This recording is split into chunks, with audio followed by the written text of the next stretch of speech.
50 years ago, financial crime space was guys walking into banks with shotguns going, put the money in the bag, or a bit of shady stuff on punch cards. But the digital space and the opportunities that gives to finance, but the challenges it poses have just sort of redefined the game, haven't they? So the challenge now is not so much around crims getting money out of the bank, it's getting money in. So we provide solutions that help the financial sector identify dirty money as it comes into the system and protect themselves from being complicit, either knowingly or unknowingly, in financial crime. And an interesting point I found out in researching this that had never really occurred to me is that while banks used to be the place where all the action happened, these days terrorists, for example, do a lot of their work in hardware stores and online chat rooms and entities that aren't even obliged to be reporting or identifying entities. So trying to catch everything in the net is another challenge. It's a big challenge, yeah. You've got all of these companies and businesses that might pick up some intelligence. It could be a customer coming in and buying kilos and kilos of fertiliser. Could be a suspicious. Either growing lots of tomatoes or not a nice person. Exactly, yeah, or possibly both. Yeah. So, you've got these problems and really, how do you pick that up? So a lot of it's around, you need AI, you need to be using really advanced technology, because in the old world we used to use static filters, and the minute that an organised crime group would work out what they are, they can work around them. So AI is really interesting. Why is it so important that there's people in that room, not just from Sydney or Australia, but from around the entire Asian region? It's a huge regional challenge, and the big driver was Marawi. So, in the Philippines where we had the Battle of Marawi last year, devastating.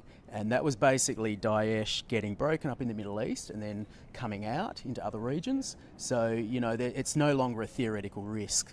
Serious terrorist and, let's call it violent extremism is in our area. So all ASEAN nations have an interest in working together to identify and stop this. There was an event like this in Kuala Lumpur last year. You've already seen how successful it can be and the fruits of that sort of stuff. What came out of that event? Look, some really good projects. So the winners were Team Overwatch, who have come back to, they're sort of like the gorillas in the room. They are. They're like the, the Russian bobsled team. Roger Federer's here to play. Exactly. Yeah. So they've come down, but they came up with a concept of using AI to look at the blockchain and identify suspicious transactions and then flag those. So, to your question earlier about moving outside the banks, cryptocurrencies are a good example of that, where, okay, we're doing a good job of monitoring the official financial system, but what's happening outside? Are we winning? Are the good guys winning? Are the bad guys winning? Is it just an eternal arms race of someone having their nose slightly in front? It is an eternal arms race, absolutely. I mean, we think we're detecting 1 to 2% globally of illicit funds. 1 to 2%? 1 to 2%. So we have to get better at it. It's not through want of will, I mean, there's 14,000 reporting entities that are involved in this little known regime in Australia. That's about to be rolled out to another 110,000.